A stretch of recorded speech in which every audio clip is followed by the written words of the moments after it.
Apocalipse capítulo 5, do versículo 1 em diante. Você que achou, diga amém. Então vamos juntos, leiamos a palavra do Senhor. Vi na mão direita daquele que estava sentado no trono um livro, em forma de rolo, escrito por dentro e por fora, e selado com 7 selos. Vi também um anjo forte, que proclamava com voz forte: quem é digno de quebrar os selos e abrir o livro? Ora, nem no céu, nem sobre a terra, nem debaixo da terra, ninguém podia abrir o livro, nem mesmo olhar para ele. E eu chorava muito, porque ninguém foi achado digno de abrir o livro, nem mesmo de olhar para ele. Então um dos anciões me disse: não chore. Eis que o leão da tribo de Judá, a raiz de Davi, venceu para quebrar os 7 selos e abrir o livro. Então vi, no meio do trono e dos 4 seres viventes, e entre os anciões em pé, um cordeiro que parecia que tinha sido morto. Ele tinha 7 chifres, bem como 7 olhos, que são os 7 Espíritos de Deus enviados por toda a terra. O cordeiro foi e pegou o livro da mão direita daquele que estava sentado no trono.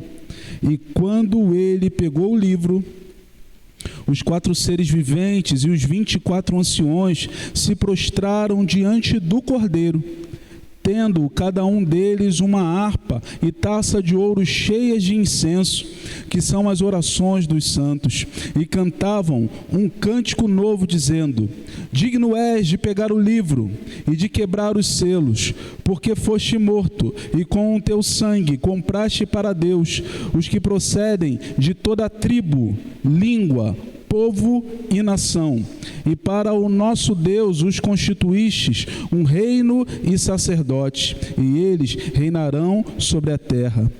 Vi e ouvi uma voz de muitos anjos ao redor do trono, dos seres viventes e dos anciões, cujo o número era de milhões, de milhares, de milhares, proclamando com voz forte: digno é o Cordeiro que foi morto de receber o poder, a riqueza, a sabedoria, a força, a honra, a glória e o louvor. Então ouvi toda a criatura que há no céu, sobre a terra, debaixo da terra e sobre o mar, e tudo o que neles há, e estavam dizendo: aquele que está sentado no trono e ao Cordeiro sejam o louvor, a honra, a glória e o domínio para todo sempre. E os 4 seres viventes respondiam: amém. Também os anciões se prostraram e adoraram. Amém?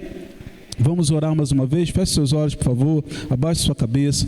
Senhor, nós estamos aqui diante da Tua palavra lida, Pai, e nós pedimos que pela Tua graça e misericórdia, poder do Teu Espírito Santo, o Senhor venha através dela falar aos nossos corações de forma efetiva, porque o objetivo de nossas vidas é sairmos daqui mais parecidos com o Cordeiro de Deus e tendo uma família que espelhe a glória de Deus, que reflita na verdade aquilo que a Tua família é, Pai. Então que nós sejamos assim. Fala, por favor, aos nossos corações, é o que eu peço em nome de Jesus. Amém. Irmãos, fiquem tranquilos. Se você nos visita nessa manhã, você ouviu uma série de termos com os quais você não está familiarizado. Cordeiro, livro, escrito por dentro e por fora, selo. Sim, você ouviu uma série de termos com os quais você não está familiarizado, e eu entendo você que nos visita. Mas eu peço que você nos acompanhe, porque embora nós cristãos tenhamos uma linguagem muito própria, nós achamos que todo mundo entende o que nós falamos. Sim, mas nem todo mundo entende o que nós falamos. Você sabia, igreja? Você sabia, cristão, que nem todo mundo entende o que você está falando? Sabe, uma vez a gente foi falar de Jesus para uma pessoa e ela disse: eu quero ler a Bíblia, eu quero entender a Bíblia. Como eu faço? É só comprar uma Bíblia e ler? E nós dizemos para a pessoa: não. A Bíblia é um livro que você não deve ler do início. Na verdade, você deve começar a ler de João. Que sentido faz para uma pessoa que não é cristã ler a Bíblia pela metade?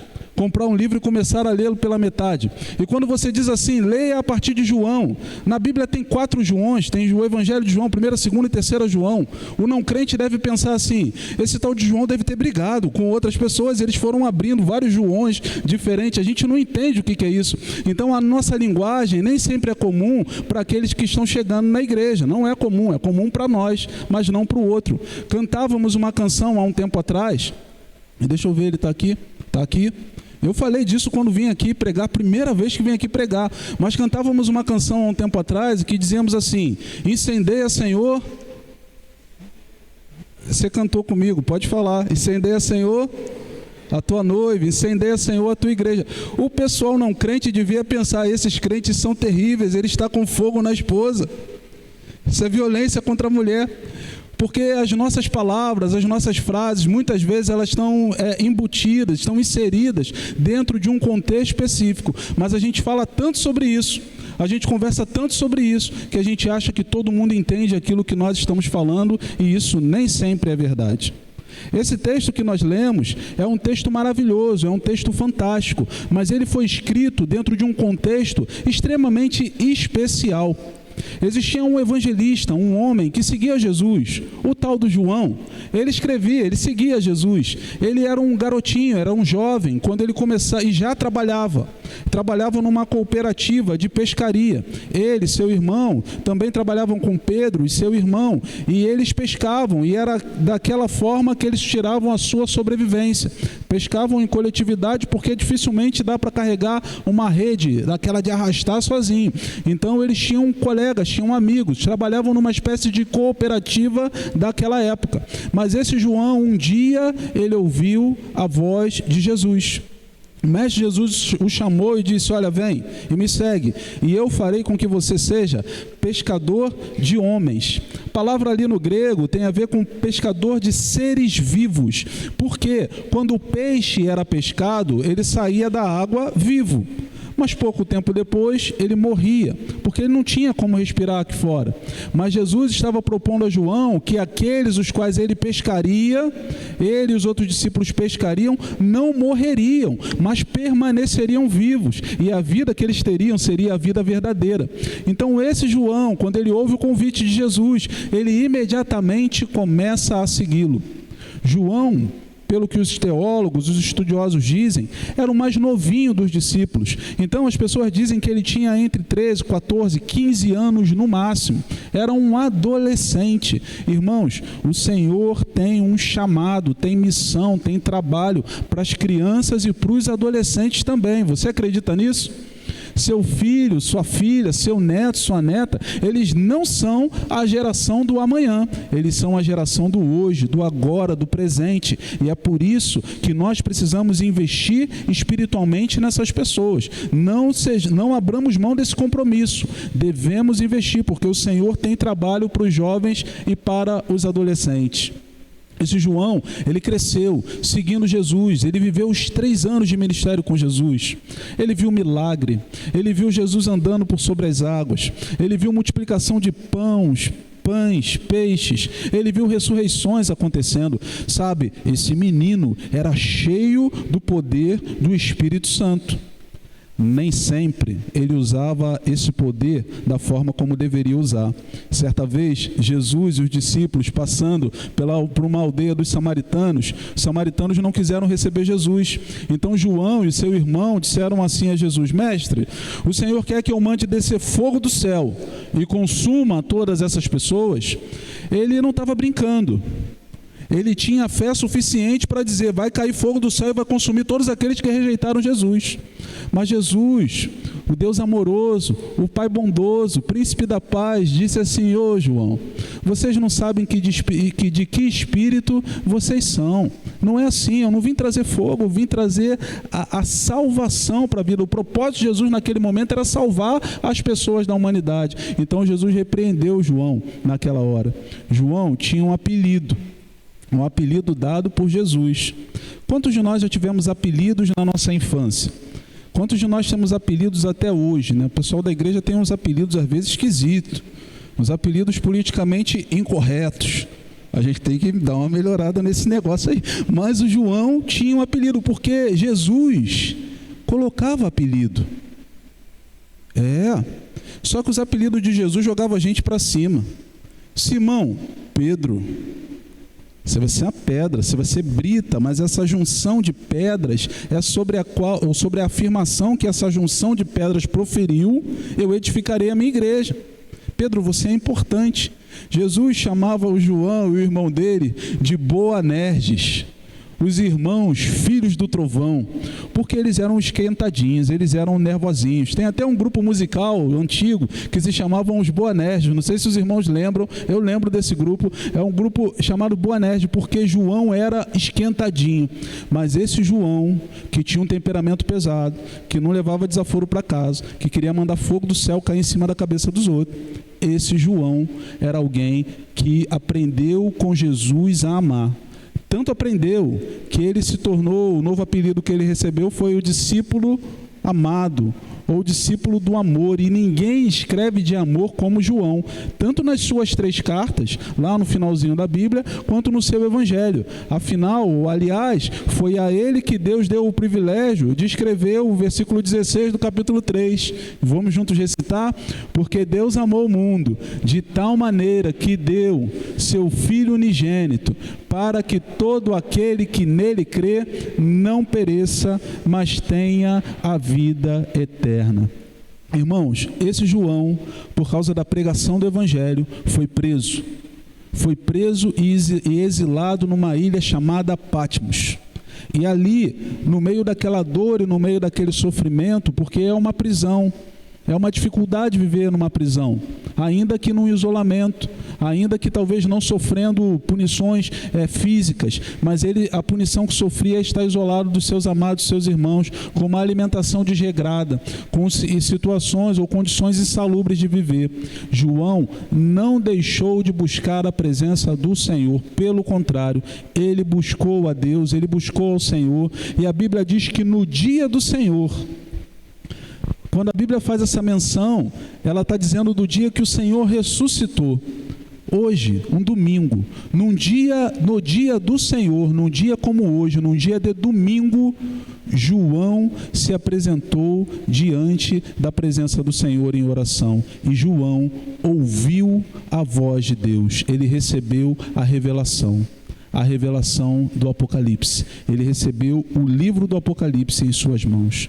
João começou a ouvir de Jesus a sua direção para as igrejas naquele momento, ou para as 7 igrejas da Ásia. Só que a direção que Jesus deu para aquelas 7 igrejas são direções que continuam reverberando para a vida da igreja até hoje. São princípios que precisam ser aplicados para nós até hoje. Então, dentro desse contexto, diante desse autor, nós lemos o texto que lemos. E o que esse texto tem a ver com família? Eu acho que tem tudo a ver com família. Porque no texto que lemos, nós vemos o Pai assentado no trono, Deus o Pai. E ele assentado no trono com o rolo da história da humanidade nas mãos. Nós vemos o Filho, o Cordeiro de Deus, que tem uma função específica. E nós vemos os servos de Deus e toda a criação, assim também com uma função específica. No céu, irmãos, na família de Deus, existe uma organização. Deus, o Pai, sabe qual é o papel que lhe cabe. Deus, o Filho, sabe qual é o papel que lhe cabe. Agora nós, a criação, a nova criação, os filhos de Deus, também devemos saber os papéis que nos cabem. Porque assim como na casa, cada um tem a sua responsabilidade, a sua atribuição, e nas famílias isso hoje se apresentam das formas mais variadas possíveis, como já falamos no decorrer desse mês, mas cada um tem a sua função, cada um tem o seu papel para exercer dentro do lar. Assim como isso acontece no lar, no céu não é diferente. E eu gostaria que vocês, junto comigo, pensassem nessa função ou nessas missões que estão no céu. O texto começa dizendo, e aí é meio estranho para você que nos visitam, mas o texto começa dizendo que Deus está assentado no trono. E ele tem um rolo na mão. O rolo é o livro daquela época. Ele tem um livro na mão. E esse rolo, esse livro é escrito por dentro e por fora.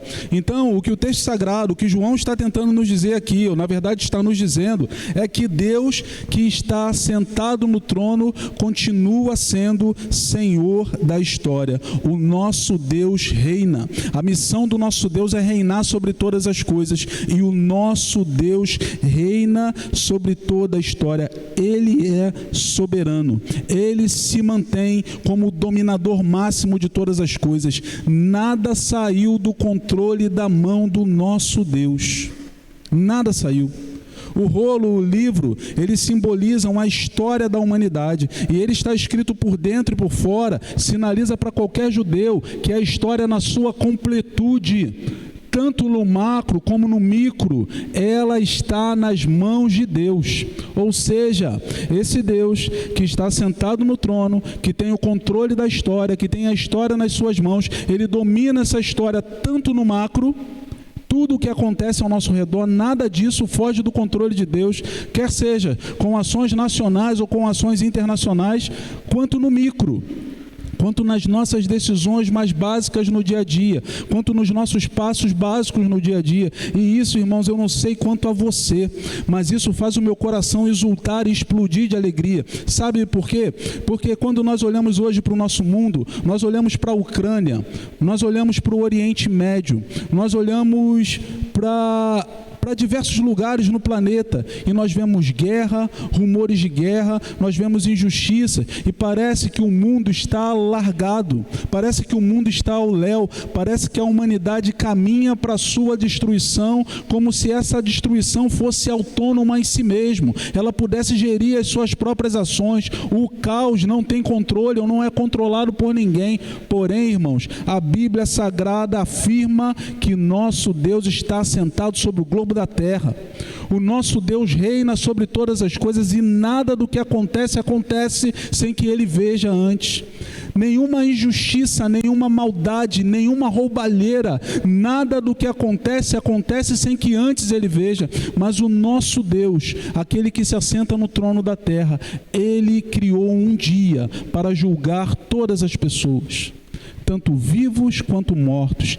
Ele criou um dia para findar toda a maldade, e nesse tempo, enquanto ele estende a sua misericórdia para que nós nos arrependamos do nosso pecado, por isso é importante que você entregue a sua vida a Jesus, e entregue hoje, e entregue o quanto antes. Por quê? Porque um dia você estará diante do trono de Deus, e a sua justiça, a minha justiça, não serão suficientes para nos salvar. Somente a justiça de Cristo pode nos salvar e nos redimir de todos os nossos pecados. Mas a Bíblia ensina que Deus está no controle de todas as coisas. Quando nós olhamos especificamente para a nossa cidade, para a cidade do Rio de Janeiro, e nós vemos a proliferação do crime organizado e do crime desorganizado também, porque o que mais vemos constantemente é criminalidade acontecendo. Nós andamos pelas ruas e dizemos: estamos largados à nossa própria sorte, não temos, colocamos a nossa expectativa no governador, no governo do estado, mas quando vemos a realidade é que todos os nossos últimos governadores ou estão ou foram presos. Então não podemos colocar a nossa confiança nessas pessoas, independente de quem virá, mas independente de quem governará a nossa cidade, existe um Deus que tem o controle sobre a nossa cidade. E aí você diz: pastor, então qual é a resposta de Deus para a nossa cidade? Eu vou pedir para você ter só um pouquinho de paciência, para a gente trabalhar isso um pouquinho lá na frente, tudo bem? Mas eu quero dizer para você, eu quero afirmar que assim como o Apocalipse disse, Deus está no controle sobre todas as ações globais, sobre todas as ações macros, mas Ele também está sob o controle das ações micro. O Senhor está interessado em você. O Senhor está interessado nas suas emoções. O Senhor está interessado nos seus sentimentos. O Senhor está interessado em com quem você vai se casar, o lugar onde você vai trabalhar, a forma como, no lugar onde você vai morar. O Senhor tem interesse nisso tudo, porque nada do que o Senhor faz é por acaso. Existe um cantor brasileiro, o nome dele é Estênio Márcios, E, infelizmente, cantores do quilate de Estênio Márcio não são muito conhecidos no nosso meio evangélico. Deveriam, porque pouquíssimas pessoas escrevem como esse homem escreve. Em uma de suas músicas, ele conta a história do tapeceiro. E ele diz que aquele homem que faz tapetes, quando ele vai fazendo aquela costura. E se você olhar o tapete ao contrário, aquela costura, aqueles desenhos não fazem o menor sentido. Mas quando você vira o tapete na posição correta, você vê claramente o desenho que foi feito, você vê aquela obra-prima, aquela obra maravilhosa que foi feita pelo tapeceiro. Estênio Márcio, na sua canção, ele diz que Deus é o tapeceiro.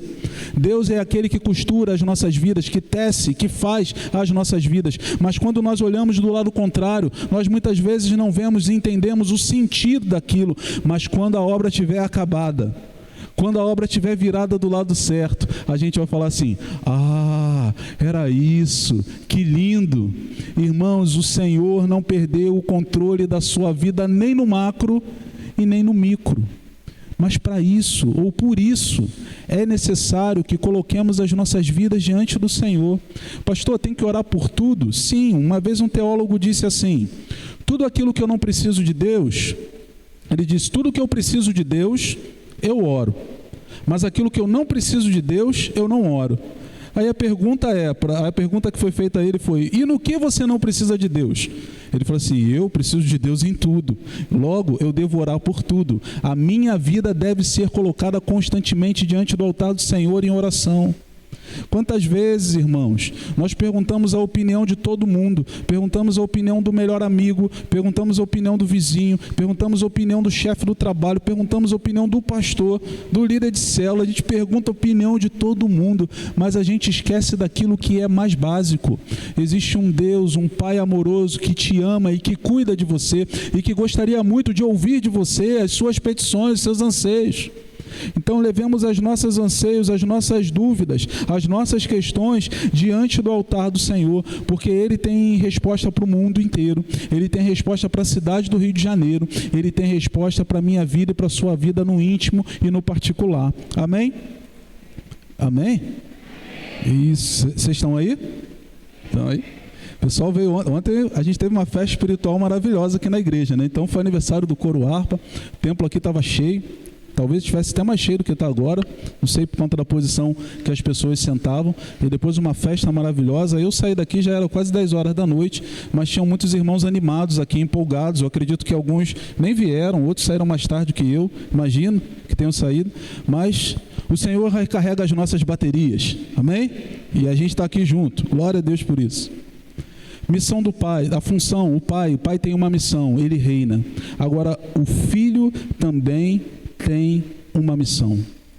O Filho também tem uma missão nessa família. Você que nos visita, lembra?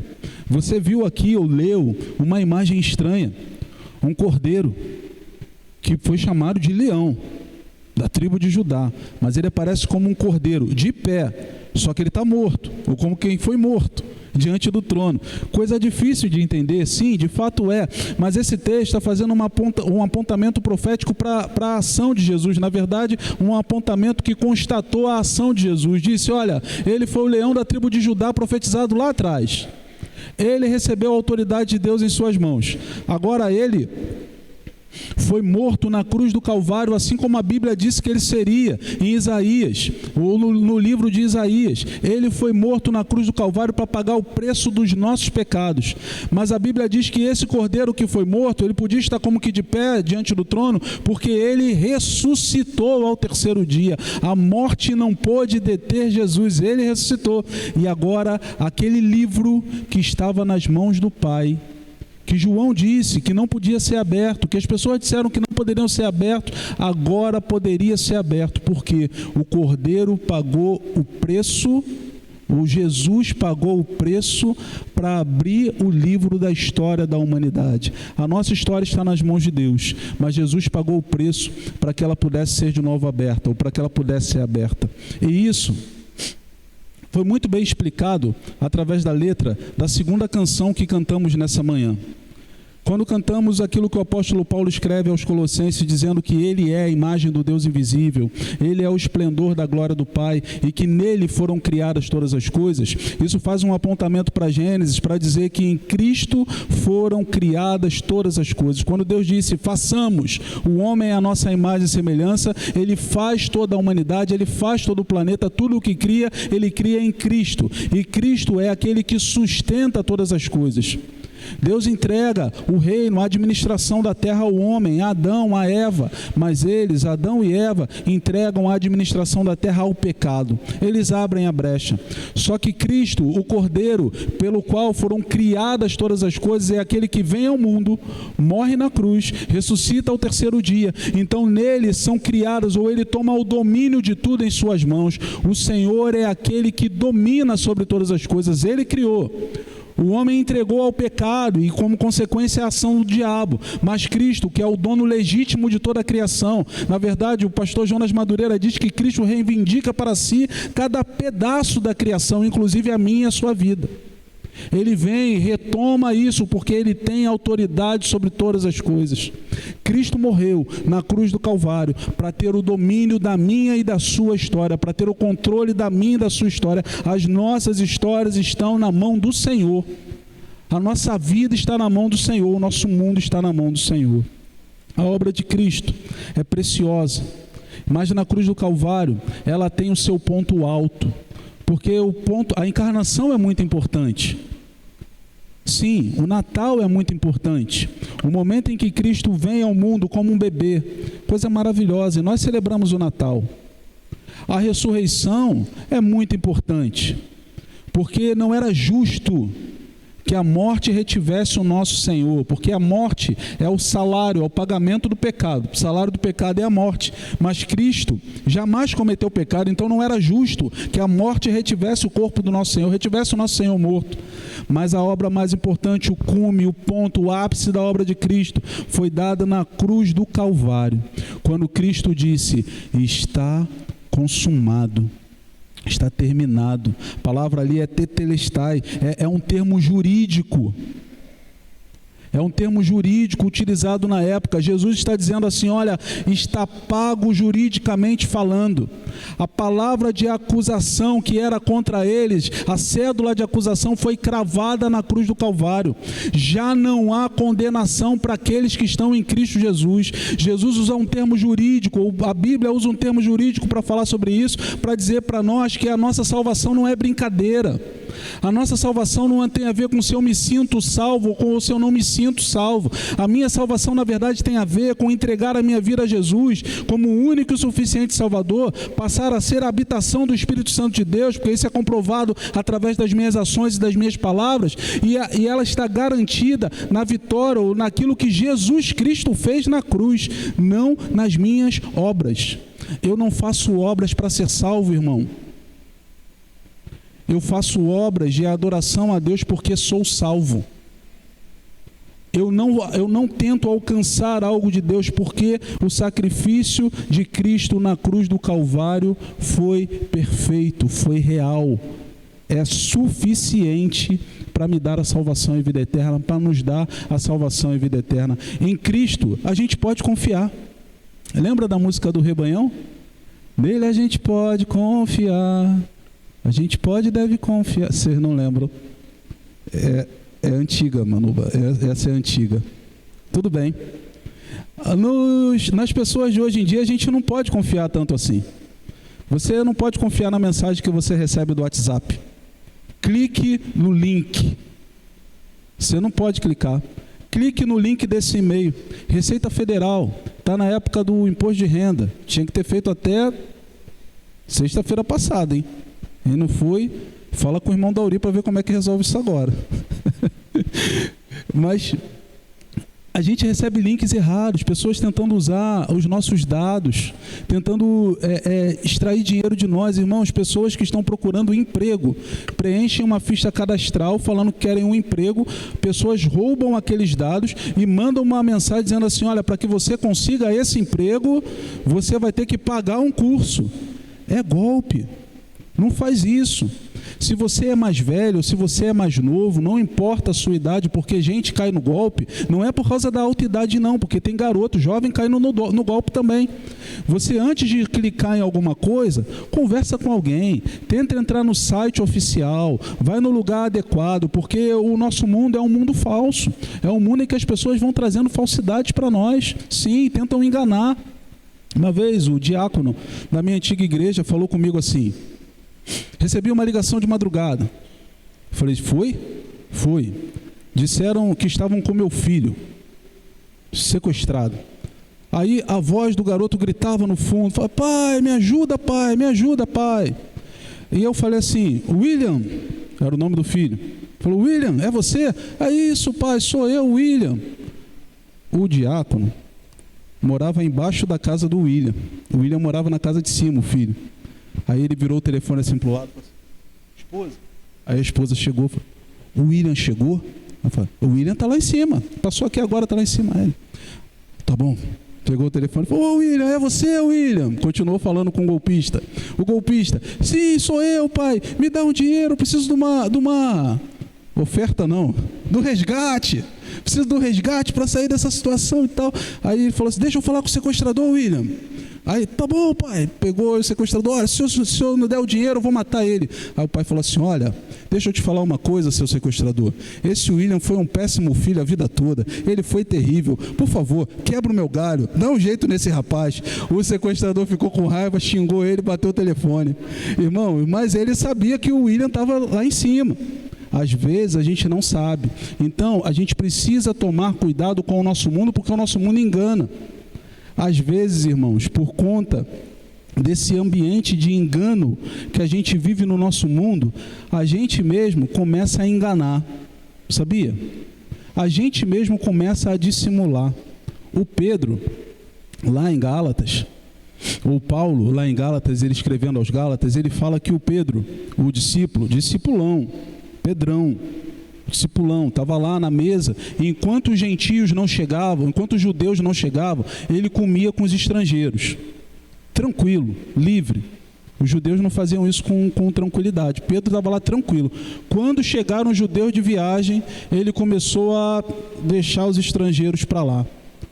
O Paulo chamou Pedro de dissimulador, falou: você está dissimulando. E ele diz: eu resisti o Pedro na cara. Quer dizer, foi uma discussão ali.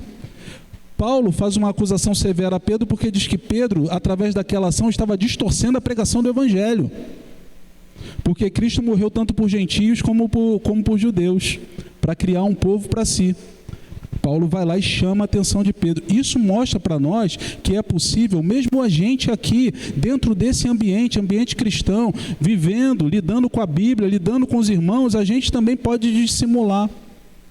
A gente também pode dissimular, a gente também pode falsear. Tinha um termo que o pessoal do mundo estava usando, um nome pejorativo, estava dizendo assim: fulano é falciane. Eu não sei por que é isso. Esse eu não sei mesmo, tá? Esse eu não sei mesmo. Que às vezes uns jovens, eles chegam no final do culto e falam: ô pastor, você falou que a gente fica ouvindo K-pop. Eu falei: eu estudei, o pessoal lá disse que eu ouvia. Você disse que a gente fica fazendo... Eu falei: o pessoal está escrevendo hoje em dia. Mas tem um termo que era esse aí. Mas esse termo falciane deve ter a ver com não falar a verdade, com dissimular, com falsificar. E o nosso mundo age dessa forma. E muitas vezes nós começamos a agir também. Agimos assim quando sonegamos. Agimos assim quando acessamos algum direito público, que na verdade não é nosso direito público. A gente não tem direito de receber aquilo, mas a gente vai lá e diz que tem direito de receber aquilo. Quando falsificamos documentos, quando tentamos antecipar aposentadoria, Bolsa Família, questões que não nos dizem respeito, porque a gente não tem direito legal de receber aquilo. Mas às vezes esse mundo, o contexto desse mundo diz assim para nós: mas está todo mundo roubando, está todo mundo lesando, está todo mundo fazendo, então você tem que fazer também. Mas não, irmãos, o Senhor nos chamou para vivermos um caminho de verdade, para vivermos uma vida santa, para vivermos uma vida de acordo com a vontade de Deus, dando testemunho em todas as áreas dela, em todas as áreas da nossa vida. Então, embora esse mundo nos aponte para um caminho mau, embora esse mundo nos empurre para um caminho de falsidade, embora esse mundo nos aponte ou nos incline incline para um caminho que é distante da vontade de Deus. Na verdade, o nosso Senhor Jesus Cristo fez um sacrifício perfeito naquela cruz, um sacrifício verdadeiro, um sacrifício real, no qual nós podemos confiar. Cristo fez uma obra perfeita e em Cristo nós podemos confiar. E Cristo é tão bom que, apesar dos nossos erros, apesar dos nossos defeitos, apesar das nossas falhas, Ele nos dá força e nos ajuda a vencermos, a superarmos aquilo que tem se colocado como obstáculo contra nós. Cristo é assim, Ele nos ajuda, é Ele que nos leva. Agora, falamos da identidade do Pai, que reina, da identidade do Filho, que teve como sua missão, como sua função, entregar a vida na cruz do Calvário, consumar o plano de salvação para que fôssemos salvos. Agora, existe também algo que é específico para a igreja. A igreja, a comunidade de fé, os filhos de Deus, a nova criação do Senhor. Pois essas pessoas que estão aqui no livro do Apocalipse, eles se juntavam por duas vezes e irromperam em adoração ao Senhor, dizendo: digno és de pegar o livro e de quebrar os selos, porque foste morto e com teu sangue compraste para Deus os que procedem de todos os povos, tribo, língua e nação, e para o nosso Deus os constituíste um reino de sacerdotes, e eles reinarão sobre toda a terra. Mais uma vez no 12 diz: digno é o Cordeiro que foi morto, de receber o poder, a riqueza, a sabedoria, a força, a honra, a glória e o louvor. E ainda vai dizer que aquele que está sentado no trono e ao Cordeiro sejam o louvor, a honra, a glória e o domínio para todo sempre. Irmãos, a igreja tem um papel, a igreja tem uma função. E a nossa função, o nosso papel é sinalizar, é proclamar, a adorar a Deus, é engrandecer a Deus por aquilo que Ele é, por aquilo que Ele fez. Mas nós engrandecemos a Deus não somente através das nossas canções, mas nós engrandecemos a Deus através das nossas ações. E a ação aqui que é mostrada no texto é muito direta, é uma ação de proclamação da palavra de Deus, de testemunho vivo, de testemunho público. Então, o Pai cumpre o seu papel quando Ele reina e governa, o Filho cumpre o seu papel quando Ele se entrega na cruz do Calvário, mas a igreja cumpre o seu papel quando ela proclama a salvação que veio através de Jesus. A igreja cumpre o seu papel quando ela proclama a obra gloriosa de Deus e diz: olha, o Cordeiro que foi morto é digno de receber a honra, a glória, a força e o poder. Sabe qual é o nosso problema, meus irmãos? Muitas vezes nós estamos preocupados com métodos.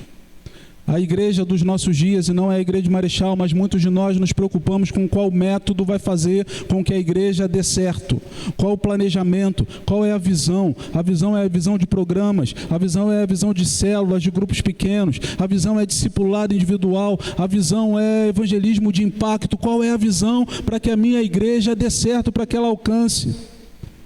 O teólogo norte-americano, ele disse certa vez o seguinte: constantemente nos esforçamos para criar novos métodos, novos planos, para garantir a eficiência da igreja. Nós esquecemos de que o homem é o método de Deus. Aí grava isso. A igreja procura novos métodos. Deus procura homens melhores. Não importa. Aqui na nossa igreja trabalhamos com grupos pequenos. Eu entendo que essa é uma estratégia de Deus para esse tempo. Trabalhamos com células. Ontem o pastor José Avalano perguntou para mim: é célula ou é grupo pequeno? Eu falei: é célula. Ele falou: porque quando eu saí eu deixei célula. Eu falei: é célula, pastor, fica tranquilo. Nós entendemos que o trabalho com célula é um trabalho que dialoga com a nossa geração hoje. Mas independente do trabalho que fizermos, irmão, não adianta fazer o trabalho de Deus com pessoas que não vivem uma vida de acordo com a vontade de Deus. Deus não está procurando os métodos. O Senhor, na verdade, é capaz de abençoar qualquer tipo de método. Ele é capaz de abençoar qualquer tipo de ação evangelizadora. O Senhor é capaz de fazer com que essa igreja dobre, triplique de tamanho, sem que nós façamos nada de forma organizada para que isso aconteça, porque Ele é Deus. Mas o que o Senhor de fato está procurando, o que a Bíblia diz que o Senhor procura, são verdadeiros adoradores que o adorem em espírito e em verdade, ou seja, pessoas que têm um coração, que são quebrantadas, que têm relacionamento com Deus, que acreditam na palavra de Deus, que trazem essa palavra de Deus para serem praticadas nas suas próprias vidas. O Senhor não abençoa métodos, o Senhor abençoa homens. E com isso, eu não estou falando nada contrário aos métodos. Se os irmãos me conhecem, e a liderança da igreja principalmente sabe, o quanto nós já nesses últimos 2 anos fomos a cursos, fomos a capacitações, preparamos cursos, acabamos de trazer uma formatura aqui agora. Eu acredito na capacitação sim do ser humano, mas o que eu quero dizer para vocês é que mais importante que isso é o nosso relacionamento com Deus e a vida com Deus. Pregador brasileiro, certa vez foi aos Estados Unidos para pregar, para viajar, e ali ele foi convidado a pregar. O homem tinha estudado muito inglês aqui no Brasil, então quando chegou lá nos Estados Unidos ele estava fluente, estava falando inglês igual o pessoal norte-americano. E aí convidaram ele para pregar, e quando ele pregou, ele via no semblante que as pessoas entendiam o que ele falava de forma perfeita. Então quando ele saiu do culto, ele desceu. Ele que contou isso, então eu não estou julgando ele não, ele que contou isso. Ele disse assim: enquanto os meus amigos que estudaram comigo estão lá pregando na Baixada Fluminense, aí falou o nome dos lugares que eu não vou falar, porque se estiver filmado aí, depois o pessoal pode ficar chateado comigo. Mas ele falou lá na Baixada, lá no subúrbio, lá em lugares lá do Rio de Janeiro, eu estou aqui pregando em Nova York em inglês. Estou arrebentando. Ele falou que quando ele foi para a porta, né, para receber, para cumprimentar os irmãos, aí veio uma versão da irmã do coque nos Estados Unidos. Eu não sei como é que é, mas foi tipo uma versão de irmã de coque ali, aquelas irmãs de oração, né, de oração nos Estados Unidos. Aí apertou a mão dele, falou assim: sua palavra foi muito boa. E ele: obrigado, mas tem uma coisa, eu não estou acostumada a beber chá em xícara suja. Eita, doeu, hein? Aquele homem calou, porque ele entendeu naquele momento que o Espírito Santo falava com ele, que o coração, embora o conteúdo, a palavra que ele pregava, de fato viesse do céu, mas a forma como ele levou aquela palavra, o coração dele estava sujo. Irmãos, o nosso coração não pode estar sujo quando levamos a pregação, a palavra de Deus. Por isso que muitas vezes a gente vai batendo aqui, quando está dizendo nesse texto aqui, diziam, a palavra que diziam nesse texto aqui, que está vinculada à adoração, não está dizendo que eles cantavam, não está falando de prosqueneu, não está utilizando nenhuma palavra no grego que remeta à adoração litúrgica. A palavra que está usando aqui é logos, é uma variação do logos, quer dizer, está dizendo palavra. Então, a proclamação daquelas pessoas, as palavras que eles usavam, eram a verdadeira adoração nesse contexto. Então, o que o texto, no seu original, ele diz para nós? Que a nossa vida não é apenas uma cantação, essa palavra não existe, não é uma falação, é sem fundamento. A nossa vida tem a ver com as nossas palavras, com o nosso comportamento, com aquilo que a gente diz, com a forma como a gente se comporta, com os nossos posicionamentos. Aquela multidão que estava diante do Cordeiro, ela havia se posicionado ao lado do Cordeiro para proclamar as boas novas de salvação. E a dificuldade que muitas vezes nós temos como igreja hoje é porque, embora as nossas palavras sejam muito bonitas, embora as nossas palavras sejam muito legais, mas o nosso posicionamento é diferente delas. Então as pessoas ouvem o nosso discurso, mas veem as nossas ações, então elas pegam e vão embora, falam: esse Jesus não é legal. Isso não é moderno não, o Gandhi parece que já falou isso no passado. Gandhi disse: olha, eu concordo com tudo que Jesus falou, eu não concordo com os seguidores de Jesus. Foi algo desse tipo. Houve lá na Inglaterra, um homem que foi condenado à morte. O nome dele é Charles Peirce. E enquanto ele caminhava, no ano de 1902, para sua morte, para sua execução, veio um capelão atrás dele, um capelão cristão.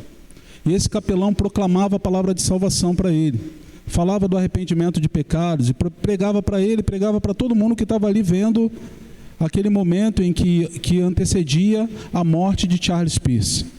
Em dado momento, Charles Peirce para a caminhada e ele vira para aquele homem e diz assim: pastor, você acredita em tudo que você está dizendo? O capelão respondeu: é claro, eu acredito em tudo que eu estou dizendo. Então o condenado continua a sua caminhada. E mais uma vez ele para e diz assim: pastor, você de fato acredita em tudo que você está dizendo? E aquele capelão disse: sim, eu de fato acredito em tudo que estou dizendo. Então o condenado olha para aquele pastor e diz assim: não, você não acredita no que você está dizendo. E aí ele diz, porque se você cresce no que o Senhor afirma crer, correria ou mesmo rastejaria por toda a Inglaterra e pelos campos, ainda que tivessem cheios de caco de vidro, para falar aos homens e mulheres a respeito da minha fé. Não, o Senhor não crê naquilo que o Senhor está dizendo.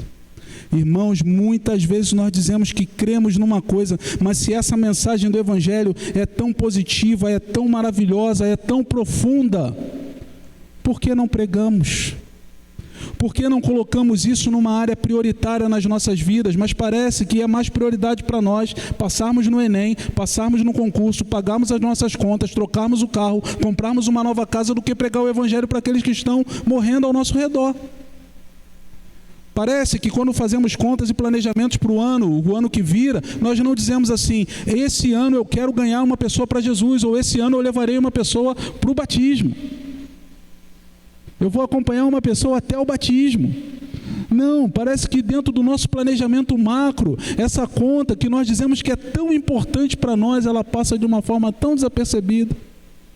E para nós o Evangelho tem a ver apenas com vir à igreja domingo após domingo. Jim Elliot, teólogo, ele disse algo que foi muito profundo e muito importante. Ele disse assim: viva de tal forma que quando chegar a hora da morte, não tenha nada a fazer, senão morrer. É assim que nós devemos viver. Cumpra tudo aquilo que nós temos para cumprir nas nossas vidas. Faça tudo aquilo que você precisa fazer em vida. Eu caminho para a parte final, dizendo a vocês, por falar em morte, que hoje é o sepultamento da nossa irmã Maria Barreto. Maria Barreto, muitos de vocês não conheceram, porque ela já está enferma há muito tempo. Então, alguns de vocês que estão aqui não conheceram a irmã Maria Barreto. Mas a irmã Maria Barreto, que é mãe do pastor que hoje pastoreia a Igreja Batista de Fontinha, João Luiz, certa vez ela com seus filhos, membro aqui da nossa igreja de Marechal Hermes, ela reuniu seus filhos e ela não tinha o que comer naquele dia. Não tinha comida. Então ela reuniu seus filhos e disse assim: vamos orar. E na sua oração, os filhos não sabiam que não tinha nada para comer.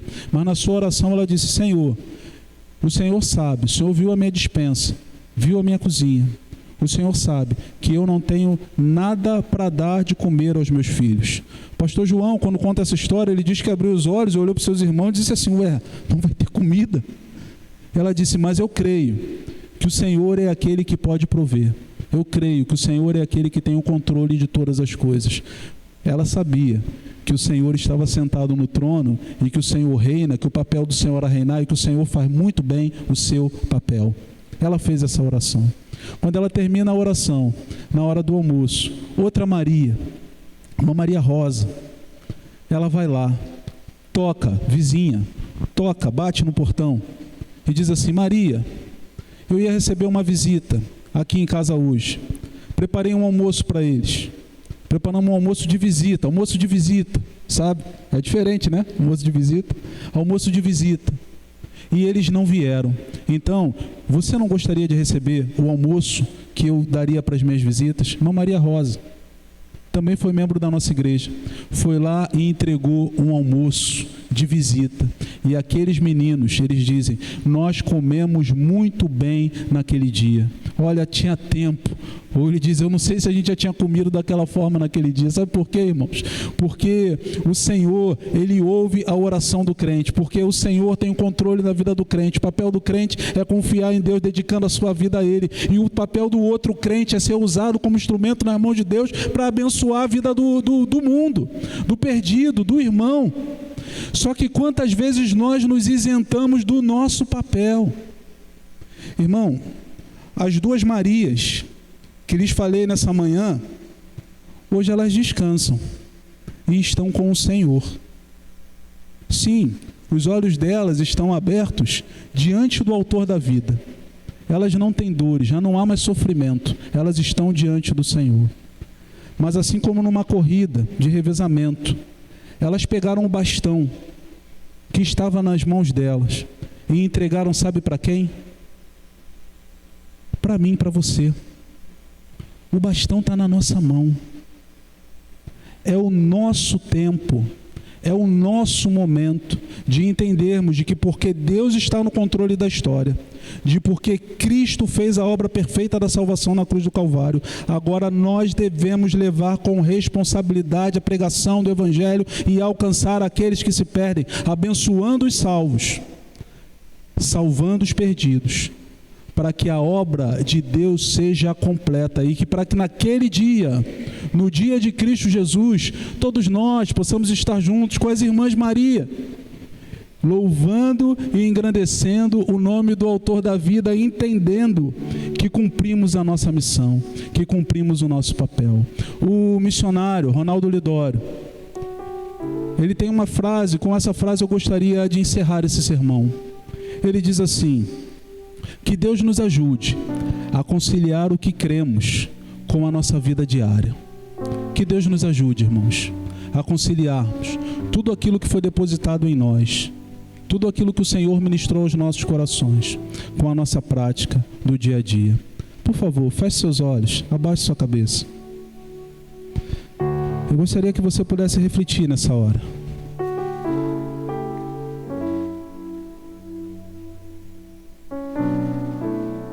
Reconheça a soberania do Senhor.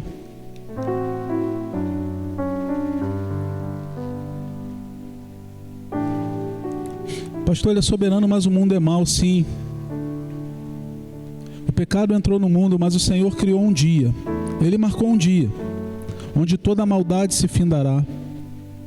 O mundo é mau, mas a igreja é o sinal de Deus para alcançar esse mundo mau. É agente, é espelho, é reflexo do reino de Deus estabelecido. O mundo é mau, mas Deus para esse mundo mau mandou a igreja. Você faz parte dessa igreja. Você é responsável por isso. Nós estamos juntos nessa caminhada. Senhor, nos ajuda a conciliar aquilo que nós cremos com a nossa vida diária. Nos ajuda a vivermos uma vida que de fato testemunhe do Teu amor, que engrandeça o Teu nome, que proclame a Tua salvação, não somente através das nossas palavras, mas através das nossas ações. Que a nossa vida, o nosso comportamento, o nosso viver diário engrandeça e glorifique em tudo ao Seu nome. Fica conosco, Senhor. É o que nós pedimos em nome de Jesus.